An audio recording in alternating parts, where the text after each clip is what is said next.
श्री बलभद्राचार्य आकर के पुरी में सभी लोगों को सूचती हैं। जब लोगों को ये पता चला कि चैतन्य महाप्रभु वृंदावन से लौट आए हैं और नीलांचल आ रहे हैं, इस सुखद समाचार को सुनकर के सबके हृदय में प्रसन्नता छा गई, क्योंकि लोगों को ये लग रहा था कि महाचैतन्य प्रभु जब वृंदावन चले गए हैं तो हो सकता है कि वो ना लौटें, क्योंकि वृंदावन जो भी जाते हैं उनका मन वहाँ पर रम जाता है और बहुत ही कम ऐसा होता है कि लोग वृंदावन छोड़ करके अन्य पुरियों में जाते हैं। तो इस बात को लोगों ने मान लिया था कि अब महाप्रभु वृंदावन से नहीं आएंगे। लेकिन जब यह सुखद समाचार सबको मिला कि प्रभु पुरी आ गए हैं, 18 नाला पर रुके हुए हैं, इस बात को जब लोगों ने, प्रेमियों ने सुना तो सब एक दूसरे से बड़ी शीघ्रतापूर्वक बता रहे हैं कि चलो महाप्रभु आए हैं, इसलिए उन्हें लेने के लिए चलें। तो सभी कोई बड़े प्रेम के साथ महाप्रभु का दर्शन करने के लिए आ रहे हैं। उसमें सार्वभौम भट्टाचार्य भी हैं, रामानंद जी हैं, सभी जो प्रतिष्ठित भक्त थे वे सब के सब हैं। उन्होंने दूर से ही दर्शन किया कि महाप्रभु कसाय वस्त्र पहने हुए और श्री हरि का नाम मधुर मधुर स्मरण कर रहे हैं और गजेंद्र की भांति श्री हरि मंदिर की ओर चले आ रहे हैं। तब तो सभी ने महाप्रभु का दर्शन करके भूमि में लौट करके साष्टांग दंडवत करने लगे। सभी को पृथ्वी में पड़ा देख करके गौरांग महाप्रभु ने सबको उठाया, वो अपने हृदय से लगाते हैं। आज जो भी महाप्रभु के हृदय से लगता है उसके हृदय में परम प्रसन्नता छा जाती है और अपने सौभाग्य की सराहना करने लगते हैं। भक्तों के साथ में प्रभु आकर के पहले जगन्नाथ भगवान का दर्शन करने जाते हैं और जगन्नाथ का जब दर्शन करने जाते हैं तो वहाँ पर जो पुजारी थे उन्होंने जब देखा कि महाप्रभु आए हुए हैं तो उनके चरणों में पड़ कर के प्रणाम करता है और जगन्नाथ भगवान की माला प्रसादी लाता है, उन्हें पहनाता है। इसके बाद महाप्रभु के संपूर्ण शरीर में चंदन लगा देता है। आज जगन्नाथ जी का दर्शन करके गौरांग महाप्रभु प्रेम में भर जाते हैं, प्रेम में विह्वल हो जाते हैं और जोरों से रोदन करने लगते हैं। देखो, जिसके हृदय में प्रेम होता है ना, ये उसी के हृदय में ये बातें आती हैं। हम लाख प्रयत्न करें कि भगवान के नाम पर या भगवान के लिए आंसू टपका दें, वो हृदय ही नहीं है हमारे पास। लेकिन जिनका हृदय भगवान के लिए समर्पित है, केवल भगवान ही रह गए हैं, उनके जीवन में ये प्रेम प्राप्त होता है। तो जगन्नाथ जी का दर्शन करके महाप्रभु प्रेम में विभोर हो गए और वहाँ पर करुण क्रंदन करने लगे, रोने लगते। इसके बाद जो और भी भक्त थे वो जगन्नाथ जी के प्रांगण में सुंदर कीर्तन करने लगते हैं। कोई नृत्य कर रहा है, कोई दोनों हाथ ऊपर उठा करके बड़े जोर से गौर हरि का नाम लेकर के पुकार रहा है। वहाँ पर नृत्य देखने के लिए बहुत भारी संख्या में भीड़ इकट्ठी हो जाती है। सभी कोई अपने आप को भूल जाते हैं, सबको भावावेश हो जाता है। सभी कोई हरि बोल का कीर्तन करने लगते हैं। बड़ी देर तक हरि बोल का कीर्तन चलता है और कीर्तन करते करते सभी को आनंद प्राप्त होता है। कुछ देर के बाद महाप्रभु ने कीर्तन बंद किया और श्री मंदिर की प्रदक्षिणा करते हुए भक्तों के बीच में जाकर के खड़े हो जाते हैं। वहाँ पर काशी मिश्र नाम के एक जो भक्त थे, जहाँ पर महाप्रभु उनके घर में निवास करते थे, वे वहाँ पर आते हैं और प्रभु के चरणों में प्रणाम करते हैं। प्रणाम करने के बाद और हाथ जोड़ करके कहते हैं कि प्रभु अब घर पधारा जाए। इसके बाद श्री परमानंद पुरी भी वहाँ पर आते हैं। ये प्रतिष्ठित हैं, महाचैतन्य प्रभु इनको हृदय से मानते हैं, गुरुवत मानते हैं। इस कारण से परमानंद जी का जैसी दर्शन महाप्रभु करते हैं, उनके चरणों में साष्टांग दंडवत करते हैं। पुरी महाराज ने प्रभु का आलिंगन किया, महाप्रभु को हृदय से लगाया। बड़े हैं, हृदय से लगाते हैं, उनका हाथ पकड़ करके और भीतर ले जाते हैं।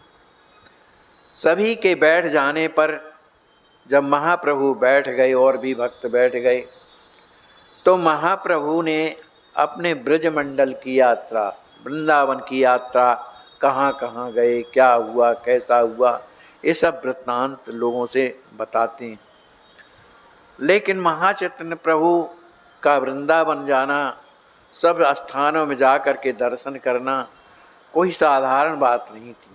वो जहाँ भी जाते थे उन्हें प्रत्यक्ष दर्शन होता था कि यहाँ प्रभु ने क्या किया है, वो प्रभु की लीलाओं का दर्शन होता था। तो ये सब स्मृति कर करके उनका हृदय जो है प्रेम में भरा हुआ है, उनका गला जो है भरे आता है, कुछ आगे बोल नहीं पाते हैं, उनके नेत्रों से अश्रुधारा बहने लगती है। इसके बाद सार्वभौम भट्टाचार्य ने कहा, प्रभु अब भिक्षा माने भोजन किया जाए। तो प्रभु ने कहा, देखो भट्टाचार्य महोदय, आज हम काफ़ी दिनों के बाद पुरी लौटे हुए हैं और पुरी में ये जितने भी भक्त हैं सब अपने ही हैं, कोई दूसरे तो है नहीं। इसलिए आज का जो प्रसाद होगा वहाँ यहाँ ही भक्तों को सबको दीप मिले, जिससे हमें प्रसन्नता होगी, इसलिए प्रबंध करिए। तो भट्टाचार्य जी को भी बड़ी प्रसन्नता हुई कि चलो आज हमारा सौभाग्य है, जो महाप्रभु ने हमें आदेश दिया भक्तों की सेवा करने के लिए। उन्हें बड़ी प्रसन्नता हुई।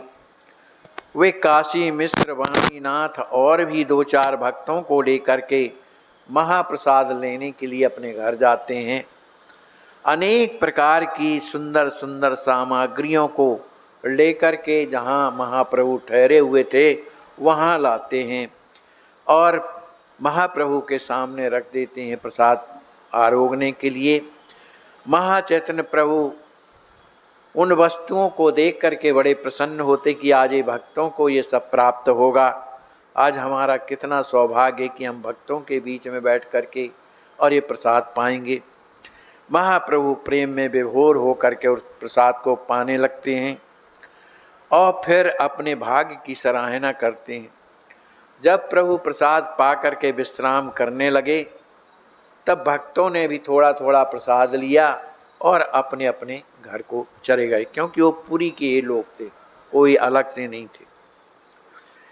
इधर स्वरूप गोस्वामी ने दामोदर पंडित के हाथों प्रभु के आगमन का जब समाचार सुना कि महाप्रभु आए हुए हैं, स्वरूप गोस्वामी ने, तो इन्होंने नवद्वीप में, माने उनका जो गांव नदिया था जहाँ के महाचैतन्य प्रभु थे, तो स्वरूप गोस्वामी ने उस नदिया गांव में सब जगह जा कर के बता दिया कि महाप्रभु जो है पुरी में पधार गए।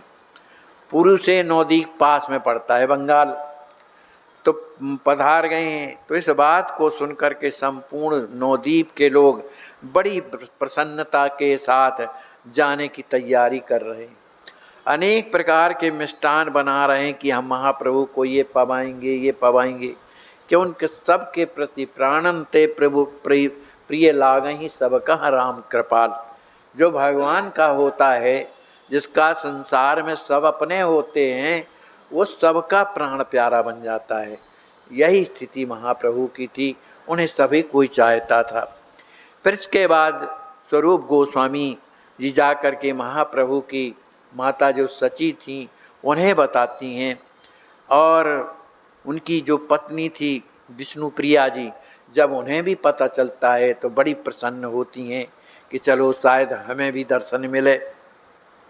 तो इस तरह से सभी कोई वहाँ के जितने भी गांव थे, श्रीखंड, कालियाग्राम, कंचनपाड़ा, कुमारहट्ट, शांतिपुर, नवद्वीप के सैकड़ों भक्त जो हैं महाप्रभु का दर्शन करने के लिए और अपने साथ में बहुत सी सामग्री लिए हुए और क्या नाम से रथ यात्रा का दर्शन करने के लिए, उस समय रथ यात्रा भी थी, आषाढ़ का महीना था, रथ यात्रा का दर्शन करने के लिए चलते हैं। लेकिन एक पंथ दो काज, मुक्त महाप्रभु का दर्शन है।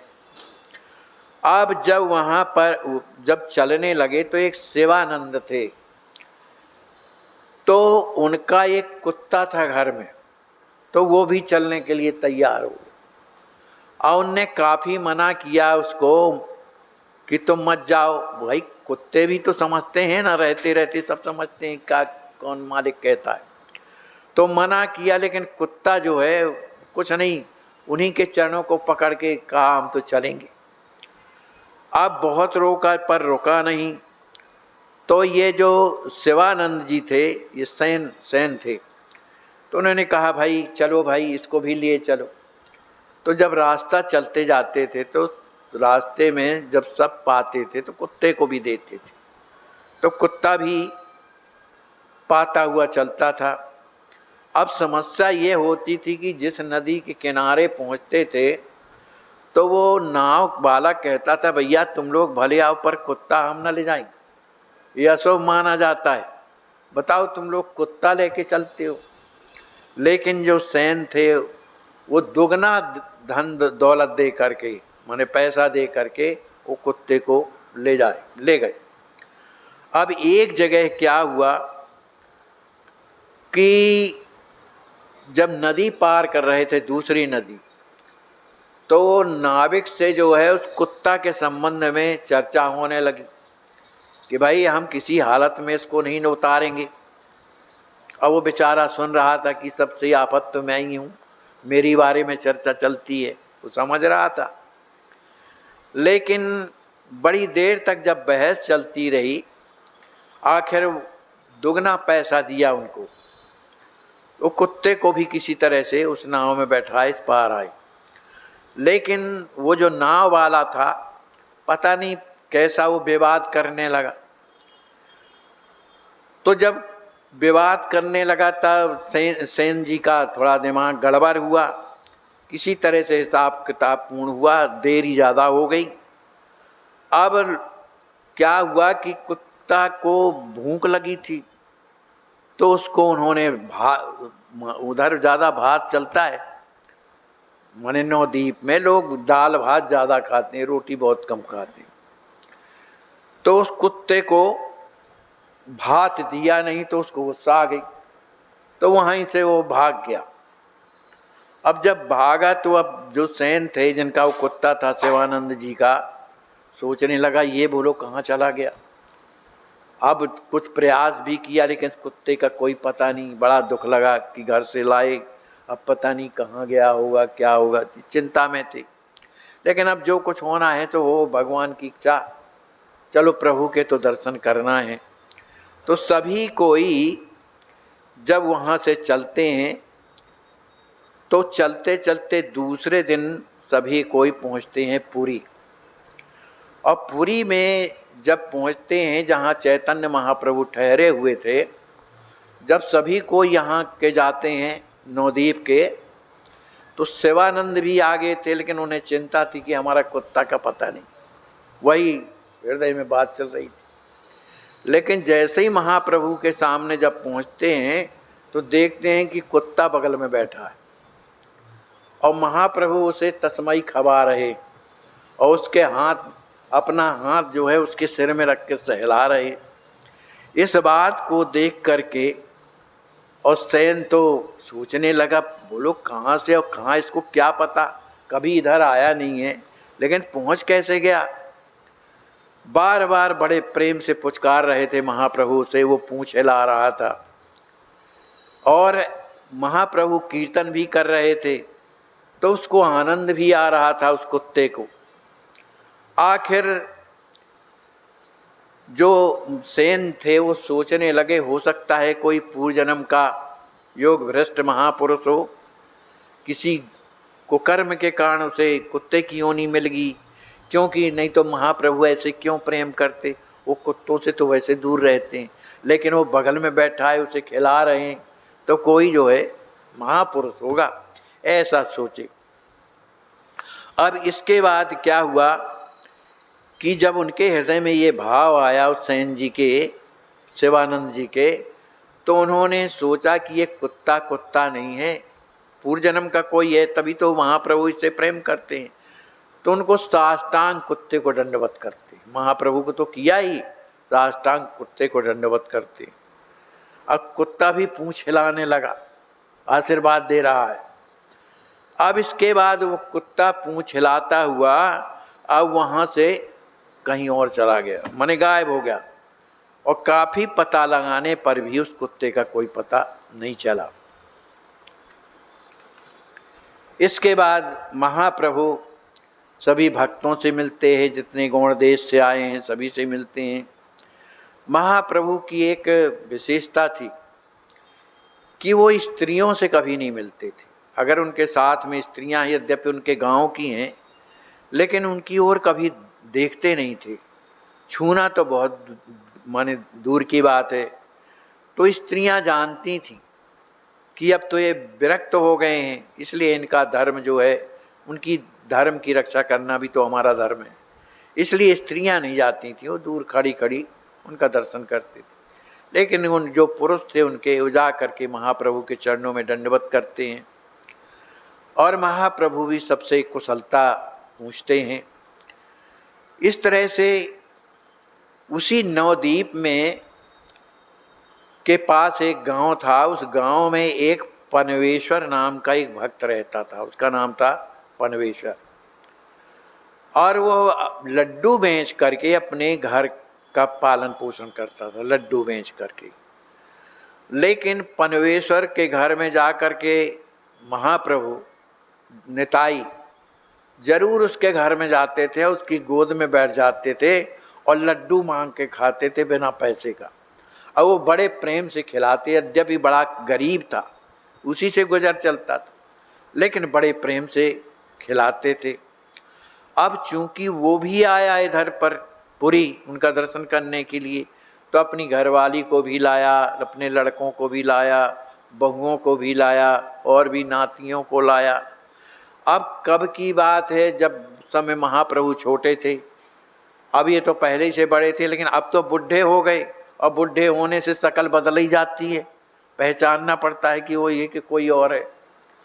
अब ये पनवेश्वर जाकर के महाप्रभु के चरणों में जब गिरा और हरि हरि कहा, हरि बोल करके जब गिरा चरणों में, और हाथ जोड़ करके कहने लगा कि अब आप तो मुझे ना पहचानते होंगे।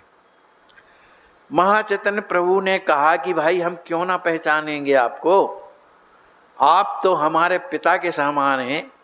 मैं आपका लड्डू खाने जाता था, वो लड्डू मेरे आज भी गले में लटके हुए हैं, मुझे याद दिलाते हैं, मैं क्यों भूल जाऊंगा आपको। कहा हमारे और भी घर के लोग आए हैं, आपका दर्शन करना चाहते हैं। देखो ये प्रेम है कि कहाँ उनकी मर्यादा की स्त्रियां का दर्शन नहीं करते, और न स्त्रियां छू सकती, लेकिन पनवेश्वर के उस प्रेम के कारण महाप्रभु ने मना ही नहीं की, ठीक है भाई बुलाओ। तो सभी बहुओं ने, उनकी पत्नी ने महाप्रभु के चरणों का स्पर्श किया, महाप्रभु ने उन्हें आशीर्वाद दिया, और इसके बाद पनवेश्वर दूर जा कर के बैठ गए। तो कुछ लोग समझाने लगे, अरे भाई आप तो पुराने हो, आपको मालूम नहीं महाचैतन्य प्रभु की जीवन शैली क्या है, आपने जा कर के बहुओं को, अपनी पत्नी को पैर छुला दिया। उन्होंने कहा भैया हम अपढ़ आदमी हैं, तुम्हारे जैसे ज्ञानी तो नहीं है, क्या करें, अब जैसा बना तो हमने किया भाई, लेकिन अब वो क्षमा करें भाई। इस तरह से उन्होंने कहा। पनवेश्वर तो बड़े उल्लास के साथ कहने लगे, प्रभु ये तो आपकी कृपा है जो मुझे आपने बुला लिया, मेरे परिवार को बुला लिया, और नहीं हमारी अब स्थिति नहीं है कहीं आने जाने की। लेकिन महाप्रभु तो लज्जित थे बेचारे, कुछ कह नहीं सकते, अपने से बड़े उन्हें प्रणाम करते हैं, इस कारण से लज्जा से उनका सिर नीचा है, वो चुपचाप बैठे रहे, सुनते रहे। इसके बाद और भी भक्त आ करके, क्योंकि ये पूरे नवद्वीप के लोग आए हुए हैं, वे सब आ करके क्रमशः, स्त्रियां तो दूर खड़ी हैं, वो सब आ करके महाप्रभु के चरणों में प्रणाम करते हैं। महाप्रभु उन्हें जब देख लेते हैं तितने में ही उन्हें प्रसन्नता होती। इस तरह सबको सुख प्रदान करते हैं। अब जब भगवान पुरी में प्रभु जब विराजे, तो वहाँ की जो भक्तों की जो स्त्रियां थीं, वो महाप्रभु का रोजाना बारी बारी से निमंत्रण करती थी। दूर से कह देती, महाराज कल हमारे यहाँ आपका निमंत्रण है। और महाप्रभु उनके प्रेम को देख करके उनके यहाँ जा करके निमंत्रण करते थे। फिर इसके बाद अपने निवास स्थान को आ जाते थे। अब इधर रूप के लिए और उनका जो भाई अनूप था, महाप्रभु ने उन्हें वृंदावन जाने के लिए कहा था कि वृंदावन तुम जाओ और जहाँ तहाँ तीर्थों को प्रकट करो। इस तरह की आज्ञा मिली थी। देखो, जीवन में विपत्तियां सबके आती हैं, चाहे कोई भी हो। ये 3 भाई थे, रूप, सनातन और अनूप, ये 3 भाई थे। तो रूप के साथ में जो अनूप थे, ये दोनों भाई, वो तो अलग रहे। तो ये जब प्रभु के चरणों की लालसा इनके हृदय में जब जगी, तब ये वहाँ से वृंदावन से सीधे पुरी के लिए आने लगे। लेकिन रास्ते में ही कोई वहाँ साधन बसों का तो था नहीं, पहले एकदम पैदल यात्रा थी, पता नहीं कितने दिन लगते हैं। तो चलते चलते जो रूप के भाई अनूप थे, उनको बुखार आ गया बड़े जोर से। और इतना बुखार आ गया कि रूप जी उनकी माने औषधि जो जानते थे करते आए, लेकिन वो इतने ज़्यादा बीमार हो गए कि ज्वर उतरा नहीं और उनका शरीर छूट गया रास्ते में। जब शरीर छूट गया, तब रूप अत्यंत दुखी हुए कि हमारा भाई है। लेकिन महापुरुष लोग दुखी तो होते हैं, लेकिन उन्हें ज्ञान रहता है कि अरे ये तो नश्वर शरीर है, जो आता है सो जाता है। उन्होंने अपने मन को वहाँ से हटाया और आगे की क्रिया की। उन्होंने अपने अनूप भाई को गंगा जी में ही प्रवाहित कर दिया। इसके बाद संसार की अनित्यता का विचार करते हुए अपने मन को उन्होंने बांधा। फिर इसके बाद आगे चलने लगे। अब जिस समय ये वृंदावन में रहते रहे, तो इनके मन में ये विचार आया था कि मैं कुछ लिखूं, कृष्ण भगवान की कुछ लीलाओं का वर्णन करूं।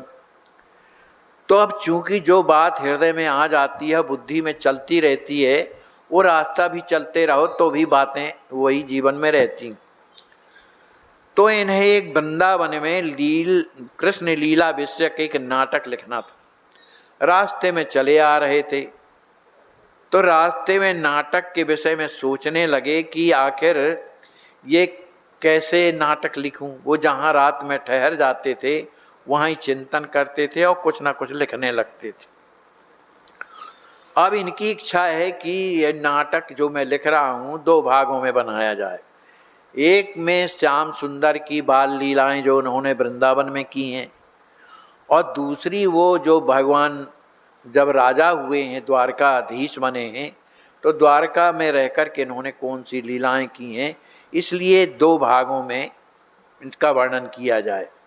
इसी विचार से वो चले आ रहे थे। तो कहीं कहीं उन्हें लगा कि एक में कर दें कि अलग अलग करें, एक में करें, मन की बात है द्वंद्व। तो इस तरह से जब चलते हुए उड़िया देश में पहुंचते हैं, वहाँ उड़िया देश में एक सत्यभामापुर नाम ग्राम है, वहाँ पर ठहर जाते हैं।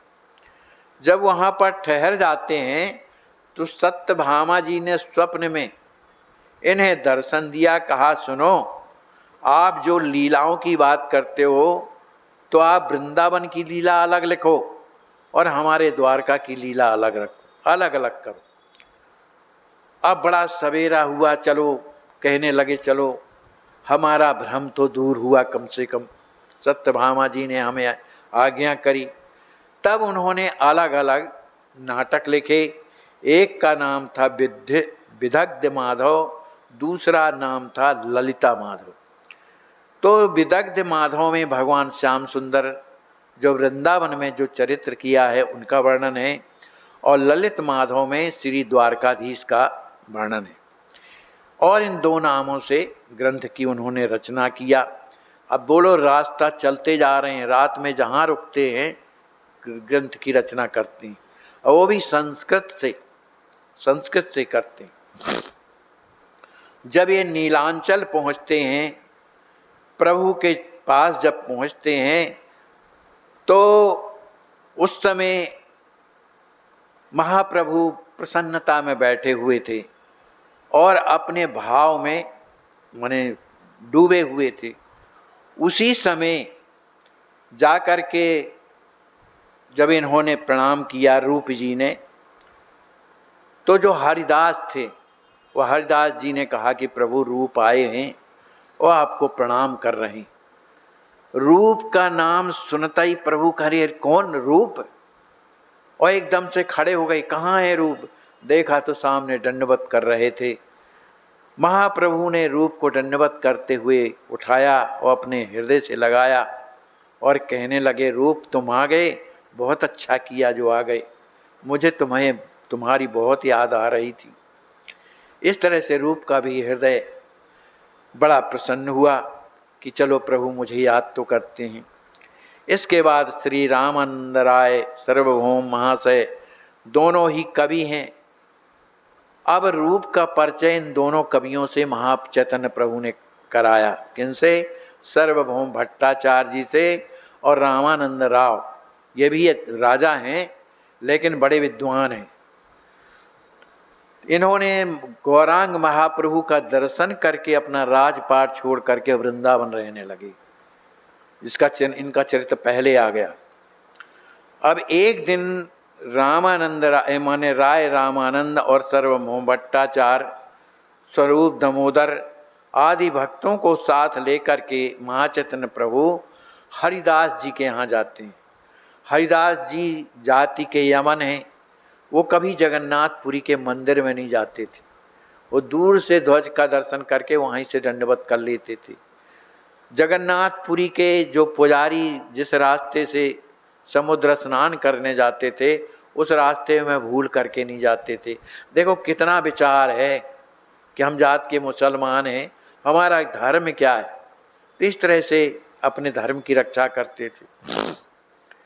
तो महाप्रभु इनको लेकर के और हरिदास जी जहाँ निवास करते थे वहाँ जब जाते हैं, रूप वहीं ठहरे हुए थे, वहाँ पर पहुँचते हैं तो कहते हैं कि भाई हमने सुना है कि रूप ने कोई काव्य लिखा है, बहुत सुंदर काव्य लिखा है और 2 भागों में लिखा है।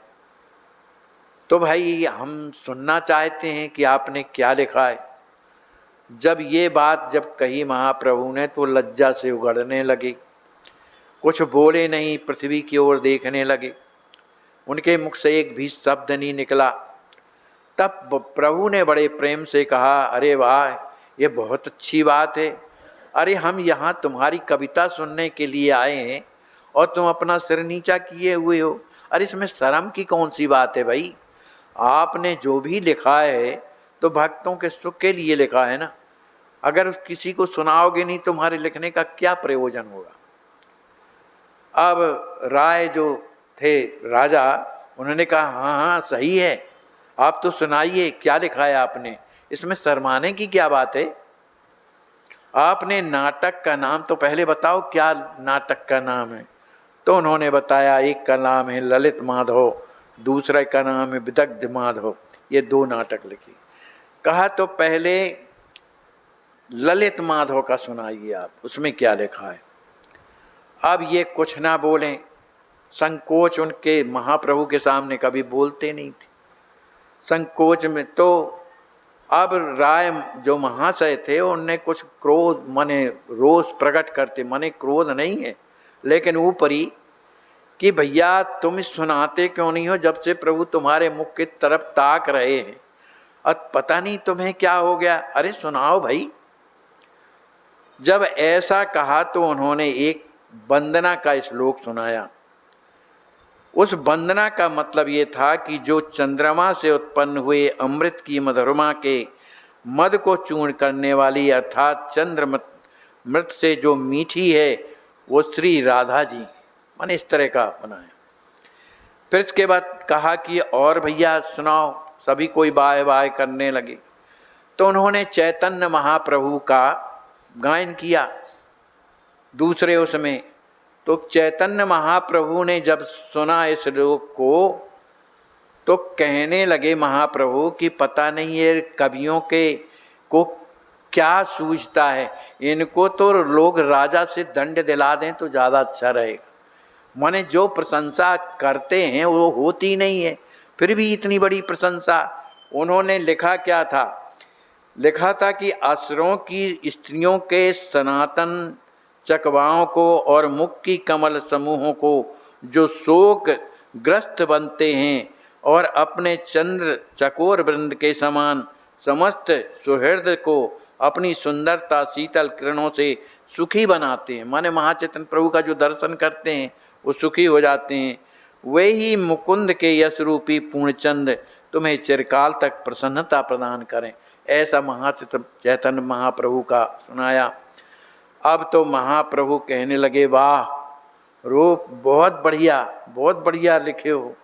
इस तरह से उनकी बड़ाई करते हैं, उस ग्रंथ को भी सुनाते हैं, सभी कोई बाय बाय कहते हैं।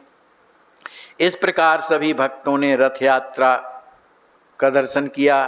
चतुर्मास वहीं पर और भी जो त्यौहार थे उनको बड़ी धूमधाम से मनाया। जब कुंवार का समय आया, उस समय दशहरे का जब समय आता है तो दशहरा का दर्शन करके सभी कोई अपने अपने धाम को माने गांव को चले जाते हैं। यहाँ कुछ समय पर प्रभु ने उन्हें रूप जी से कहा कि अब तुम वृंदावन जाओ, अब यहाँ तुम्हें रहना है। वृंदावन में जाकर के आप भजन करो। प्रभु की आज्ञा श्रेयोद्धार करके वे ग्योण देश से होते हुए वृंदावन आते। उनके पास जो भी संपत्ति थी घर में तो लोगों को बांट करके और फिर के बाद स्वतंत्र हो करके वृंदावन में आते हैं, अब वहाँ रहने लगते हैं। फिर इसके आगे की कथा क्या है कल की उसमें सुनेंगे।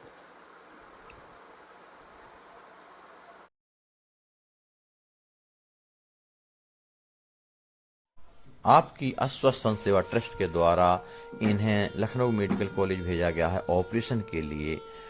बहुत कष्ट है, बिना ऑक्सीजन के इनके प्राण नहीं रह सकते हैं। आप सोचिए, आप विचार कीजिए कि ऐसे असहाय संत बेचारे जिनकी कोई सेवा नहीं करता, तो कम से कम आपके अस्वस्थ संत सेवा में आ गए हैं इस ट्रस्ट में, तो आप रात दिन उनकी सेवा कर रहे हैं।